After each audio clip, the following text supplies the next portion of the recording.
Alhamdulillahirabbil alamin. Mari kita buka bersama. Wahai sobat yang pegang Al-Qur'an, silakan dibuka juga biar kita sama-sama menyimaknya. Kenyataan hak kebenaran Al-Qur'an bukan dongeng, tapi nyata. Al-Qur'an itu yang ada di tiap-tiap hati manusia. Karena hati manusia itulah kitabullah. Tapi selama ini kita jadikan hati kita sebagai kitabnya setan. Hingga kita selama ini hanya membaca ayat-ayat setan. Hanya membaca ayat-ayat cerita diri kita sendiri. Tanpa kita membaca ayat-ayatnya Allah yang menciptakan diri kita. Sehingga kita sudah masuk di dalam nerakanya Allah. Bukan nerakanya manusia. Kalau nerakanya manusia kan besok katanya. Dibayang-bayangkanlah neraka seperti api-api. Contohnya begini.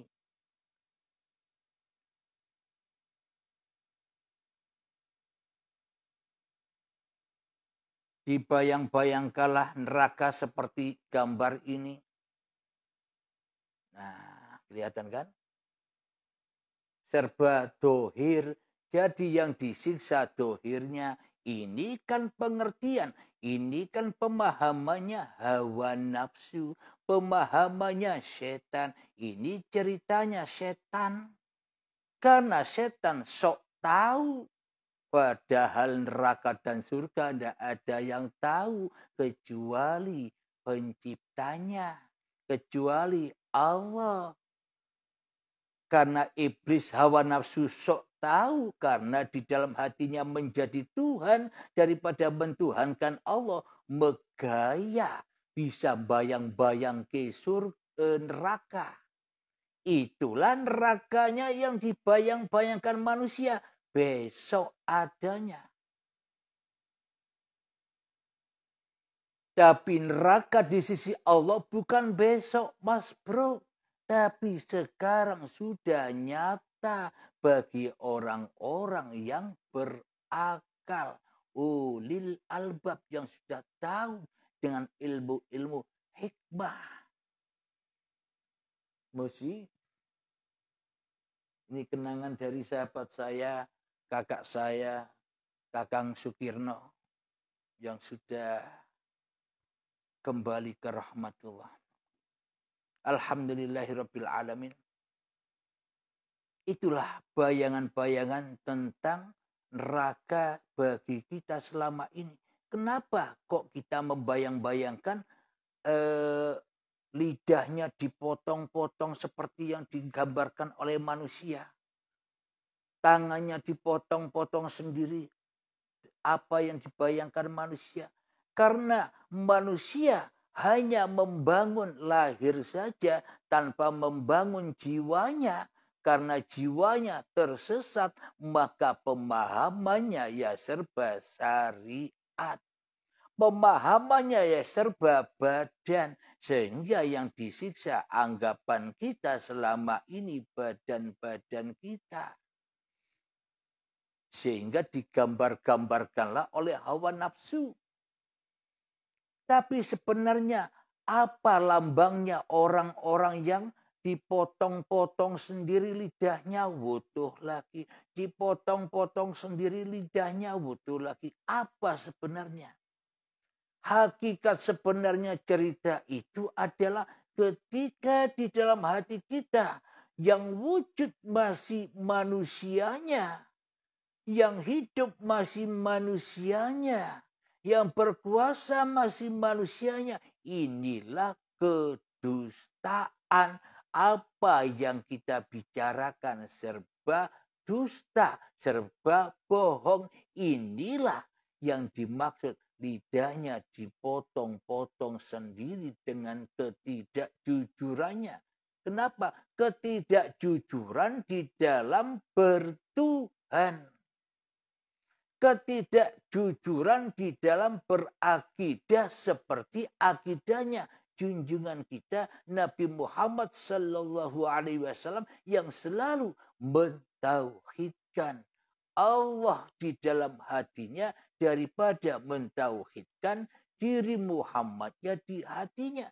Jadi pendengarannya bohong, jadi apa yang dikatakannya serba bohong, amalnya serba bohong, kakinya serba bohong, telinganya, tangannya serba bohong, otaknya serba bohong. Maka dari itu selalu dipotong-potong sendiri dengan kebohongannya. Itu maksudnya. Bisa dipahami? Alhamdulillahirabbil alamin. Mari kita buka di surat Al-Anbiya berhubung saat ini masih di bulan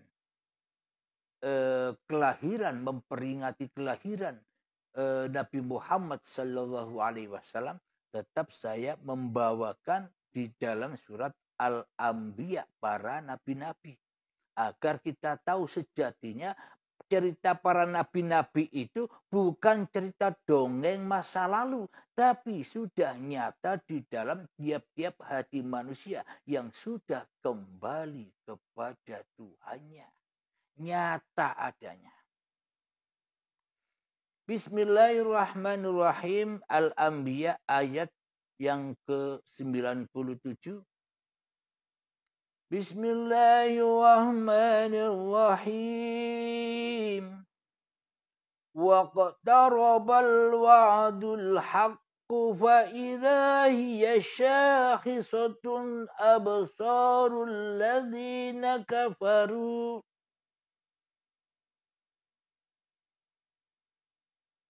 Ya wailana qad kunna fi ghaflatin min hadza bal kunna zalimin. Yang artinya, dan apabila janji yang benar hari berbangkit telah dekat, maka tiba-tiba mata orang-orang yang kafir terbelalak. Mereka berkata, alangkah celakanya kami. Kami benar-benar lengah tentang ini. Bahkan kami benar-benar orang yang zalim. Ini seolah-olah ceritanya orang yang dekat dengan sakaratul mautnya. Seolah-olah kan demikian. Tapi coba hayati. Ini kan cerita kita sendiri selama ini. Anda selama ini tidak tahu kebenaran haknya Al-Quran. Setelah mengikuti paparan-paparan uripe Allah, Anda terbelalak, terbuka mata hatinya. Yang mana kita selama ini telah salah bertuhan. Kita selama ini telah salah dalam berakidah. Kita selama ini telah salah di dalam beriman. Kita selama ini telah salah di dalam berakhlak, bertakwa kepada Allah. Makanya kita selama ini sebelum ditunjuki, diberi hidayah oleh Allah, kita terbelalak. Loh kok begini ya? Kok tidak sama dengan ajaran-ajaran yang selama ini kita ikuti? Ya inilah kebenaran Al-Quran. Anda ikut Allah apa ikut setan? Anda ikut Allah apa Anda ikut Anda sendiri? Dan apabila janji Allah yang benar hari berbangkit telah dekat, maknanya hari berbangkit itu telah dekat. Apa maknanya? Anda mulai sadar. Anda mulai sadar dengan kesalahan-kesalahan Anda. Kita mulai sadar bahwa selama ini kita tak pernah sholat. Kita sadar bahwa selama ini kita tak pernah ibadah. Bagaimana mungkin kita bisa sholat dan ibadah selama ini? Karena selama ini yang wujud di dalam hati kita masih diri manusia kita. Maka sholat-sholatnya pun kita potong-potong sendiri. kita hancur-hancurkan sendiri selama ini alias tidak diterima oleh Allah. Itulah yang membuat mata hati kita terbelalak kaget. Karena Anda sudah mulai sadar, inilah kedekatan hari kebangkitan, bangkit kesadarannya. Bukan bangkit badannya seperti kecambah, cepluk, cepluk, cepluk, katanya kan begitu ceritanya. Hari kebangkitan besok adanya. Bila hari kebangkitan besok adanya, berarti Al-Quran ini cuma dongeng. Sudah disebutkan semua oleh Allah. Dan apabila janji yang benar hari kebangkitan telah dekat, maka tiba-tiba mata orang-orang kafir terbelalak. Siapa yang kafir? Kita selama ini kan orang kafir. Karena tidak mentauhidkan Allah. Karena di dalam hati kita mentauhidkan hawa nafsu kita sendiri. Selama ini kita kafir di sisi Allah. Meskipun kelihatannya di sisi setan. Meskipun kelihatannya di sisi manusia. Kita tidak kafir menurut manusia. Karena kita selama ini beragamakan setan, ikut setan aturannya. Kenapa? Karena Allah sudah dikalahkan di hatinya. Mari kita lanjutkan kembali. Maka tiba-tiba matanya orang-orang kafir terbelalak. Mereka berkata, alangkah celakanya kami. Kami benar-benar lengah tentang ini. Nah, Anda mulai menyadari kesalahan-kesalahan Anda. Kita mulai menyadari kelengahan-kelengahan kita setelah mengikuti paparan-paparan di uripe Allah. Bahkan kami benar-benar orang yang zalim. Kita sudah ngaku saat ini setelah mengikuti berbagai paparan-paparan uripe Allah, kita mengakui bahwa selama ini kita zalim kepada diri kita sendiri. Kita tidak menyelamatkan diri kita sendiri. Ku anfusakum, selamatkanlah dirimu, wa ahlikum nar, dan akan selamat semua keluargamu dari api neraka. Tapi kita selama ini tidak menyelamatkan diri. Kenapa? Karena tidak tahu diri. Kenapa? Karena tidak merasa bahwa dirinya iblis dan setan yang tidak mau sujud kepada dirinya, yang tidak mau sujud kepada keadaman, ketiadaan dirinya yang ada hanya Allah. Itu yang membuat hati kita selama ini kebuntel, kebelenggu di dalam mencari Tuhan. Karena yang jadi Tuhan kita sendiri. Ya selamanya kita takkan pernah bisa berjumpa dengan Tuhan. Mohon maaf.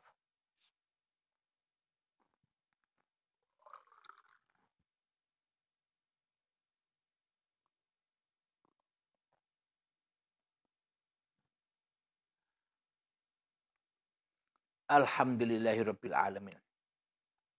Mari kita ulangi lagi ya. Dan apabila janji yang benar hari berbangkit telah dekat, maka tiba-tiba mata orang-orang yang kafir terbelalak. Mereka berkata, alangkah celakanya kami. Kami benar-benar lengah tentang ini. Bahkan kami benar-benar orang yang zalim. Sudah Anda akui bukan? Berarti ini cerita orang lain apa cerita kita sendiri? Inilah bukti kenyataan bahwa Al-Quran itu bukan cerita dongeng saja. Tapi nyata di hati kita.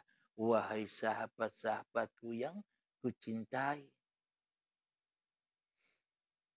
Kita setelah sadar kita ini orang-orang kafir, orang-orang yang zalim selama ini kepada Tuhan yang telah menciptakan kita. Kita telah terlepas dari hablum minallah. Dan terlepas dari hablum minannas.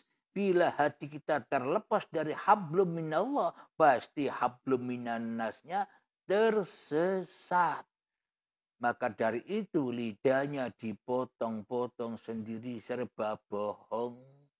Tangannya dipotong-potong sendiri serba dusta amalnya.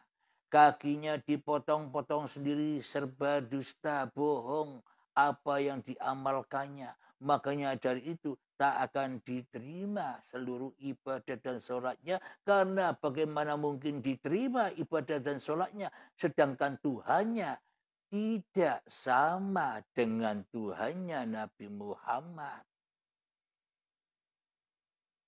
Alhamdulillah kita lanjutkan ayatnya yang ke-98. Bismillahirrahmanirrahim.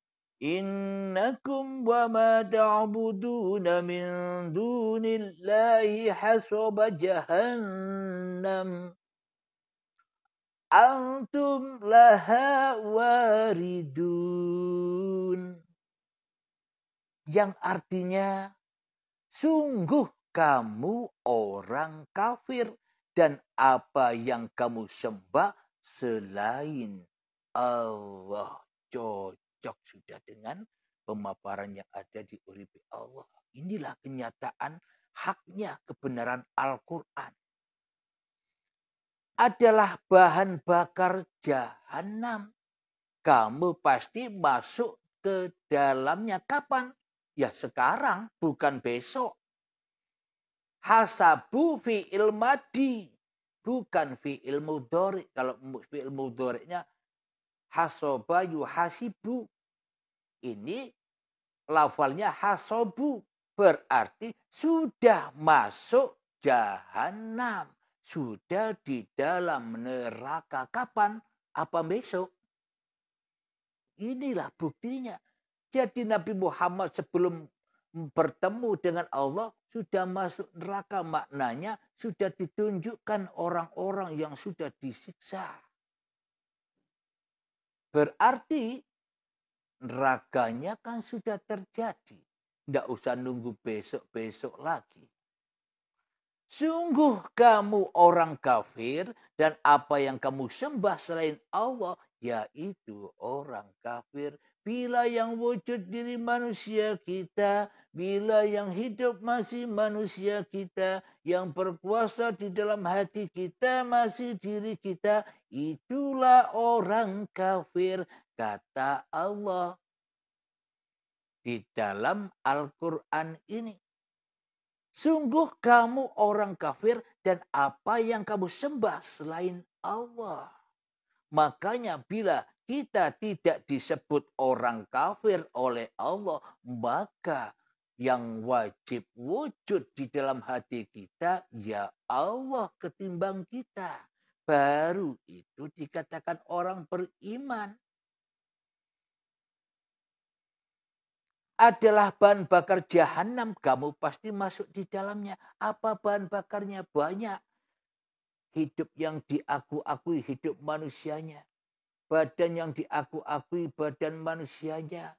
Hati yang keras melebihi kerasnya batu yang diaku-akui sebagai hati manusianya. Dan apapun cinta-cinta di dalam hati kita, cipta-cipta yang ada di dalam hati kita, amal-amal yang ada di dalam hati kita, ilmu-ilmu yang ada di dalam hati kita, itulah api-api neraka yang membakar kita selama ini.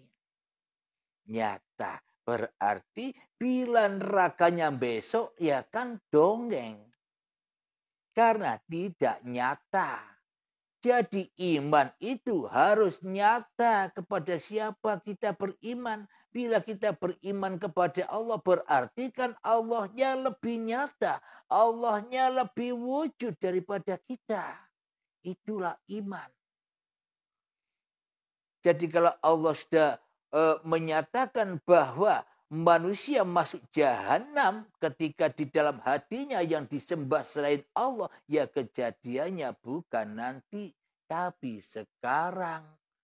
Bila kejadiannya nanti, bagaimana mungkin kita bisa merasakan panasnya neraka karena kita tidak ada nanti. Bagaimana mungkin kita bisa masuk neraka sementara kita tidak ada.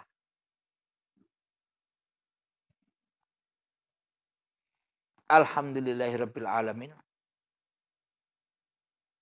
Mari kita lanjutkan surat Al-Anbiya ayat yang ke-99. Bismillahirrahmanirrahim. Lau kana haula'i alihatan ma waraduha wa kullu fiha khalidun. Yang artinya, seandainya berhala-berhala itu Tuhan, tentu mereka tidak akan memasukinya neraka itu. Tetapi semuanya akan kekal di dalamnya.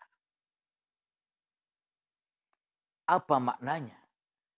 Mari kita baca lagi. Tolong dihayati, tafakuri, masuk ke dalam diri Anda biar nyantol, biar paham.